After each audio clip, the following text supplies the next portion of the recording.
ഇടയ്ക്കിടയ്ക്ക് മൂത്രം ഒഴിക്കാൻ തോന്നുക, മൂത്രം ഒഴിക്കാൻ നിന്നാൽ താമസം നേരിടുക, അതല്ലെങ്കിൽ രാത്രിയിൽ ഇടയ്ക്കിടയ്ക്ക് മൂത്രം ഒഴിക്കാൻ എഴുന്നേൽക്കുക, മൂത്രം പൂർണ്ണമായി ഒഴിച്ച് തൃപ്തി ഇല്ലാതിരിക്കുക. എന്നാൽ ചില ആൾക്കാരിൽ ഇത് കോംപ്ലിക്കേഷൻ ആയിട്ടാണ് പ്രസന്റ് ചെയ്യാറ്.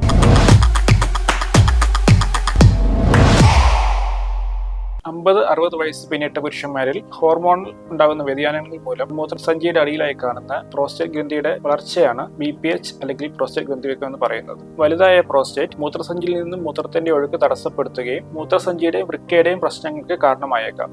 60 വയസ്സ് പിന്നിട്ട് 50% പുരുഷന്മാരിലും BPH സിംറ്റംസ് കണ്ടുവരും. അതേസമയം 85 വയസ്സ് പിന്നിട്ട് 90% പുരുഷന്മാരിലും BPH സിംറ്റംസ് കണ്ടുവരും. BPH സിംറ്റംസ് അല്ലെങ്കിൽ പ്രോസ്റ്റേറ്റ് ഗ്രന്ഥിവ്യൂഹമുള്ള സിംറ്റംസ് എന്തെന്ന് വെച്ചാൽ ഇടയ്ക്കിടയ്ക്ക് മൂത്രം ഒഴിക്കാൻ തോന്നുക, മൂത്രം ഒഴിക്കാൻ നിന്നാൽ താമസം നേരിടുക, അതല്ലെങ്കിൽ രാത്രിയിൽ ഇടയ്ക്കിടയ്ക്ക് മൂത്രം ഒഴിക്കാൻ എഴുന്നേൽക്കുക, മൂത്രം പൂർണ്ണമായി ഒഴിച്ച് തൃപ്തി ഇല്ലാതിരിക്കുക. എന്നാൽ ചില ആൾക്കാരിൽ ഇത് കോംപ്ലിക്കേഷൻ ആയിട്ടാണ് പ്രസന്റ് ചെയ്യാറ്. അതായത് മൂത്രം ഒട്ടും പോകാത്ത അവസ്ഥ, മൂത്രസഞ്ചിയിലെ കല്ലുകൾ അല്ലെങ്കിൽ കിഡ്നി ഫെയിലിയർ, മൂത്രനാളിയിലെ അണുബാധ അല്ലെങ്കിൽ വൃക്കയിലെ തകരാറുകൾ എന്നിവയായിട്ടാണ് പ്രസന്റ് ചെയ്യാറ്. BPHന്റെ റിസ്ക് ഫാക്ടേഴ്സ് എന്തെല്ലാം? ഞാൻ നേരത്തെ പറഞ്ഞതുമാതിരി ഏജ് ആണ് മോസ്റ്റ് ഇമ്പോർട്ടന്റ് ഫാക്ടർ. ഏജിൽ 50-60 വയസ്സ് പിന്നിട്ടവരിലാണ് കൂടുതലായി BPHന്റെ ഇത് കാണാറ്.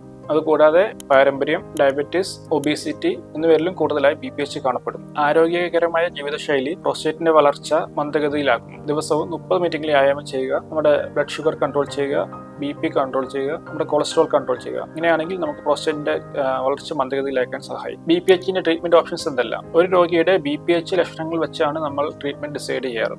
വളരെ ചെറിയ ലക്ഷണങ്ങളാണെങ്കിൽ നമുക്കത് ലൈഫ് സ്റ്റൈൽ മോഡിഫിക്കേഷൻ കൂടെ ട്രീറ്റ് ചെയ്യാൻ പറ്റും. അതല്ല മരുന്നുകളാണെങ്കിൽ നമ്മുടെ പ്രോസ്റ്റേറ്റ് ഗ്രന്ഥിയിലെ പേശികളെ വിശ്രമിക്കാൻ സഹായിക്കുന്ന ആൽഫ ബ്ലോക്കർ ഗ്രൂപ്പിൽപ്പെട്ട മരുന്നുകളാണ് സാധാരണയായി പ്രിസ്ക്രൈബ് ചെയ്യാറ്. 60-70% രോഗികൾക്കും ആൽഫ ബ്ലോക്കർ കൊണ്ട് BPH ലക്ഷണങ്ങൾ കുറയ്ക്കാൻ സഹായിക്കും. മരുന്ന് കൊണ്ട് BPH സിംറ്റംസ് കുറയ്ക്കാൻ പറ്റാത്ത രോഗികളിൽ വേറെ പല ചികിത്സാ രീതികളും ലഭ്യമാണ്.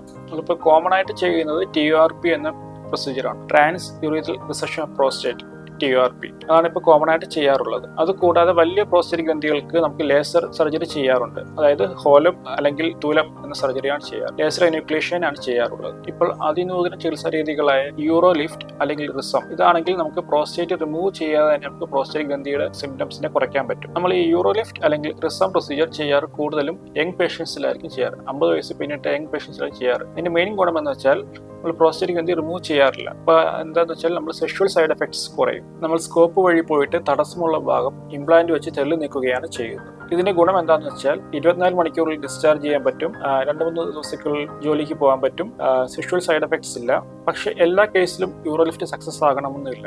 നമ്മൾ ആദ്യം സിസ്റ്റോസ്കോപ്പ് ചെയ്ത് സെലക്ട് ചെയ്ത പേഷ്യൻസ് ആണ് യൂറോലിഫ്റ്റ് ചെയ്യാറുള്ളത്. ഇതുമായി ബന്ധപ്പെട്ട എന്തെങ്കിലും സംശയം ഉണ്ടെങ്കിൽ താഴെ കമന്റ് ബോക്സിൽ രേഖപ്പെടുത്തുക.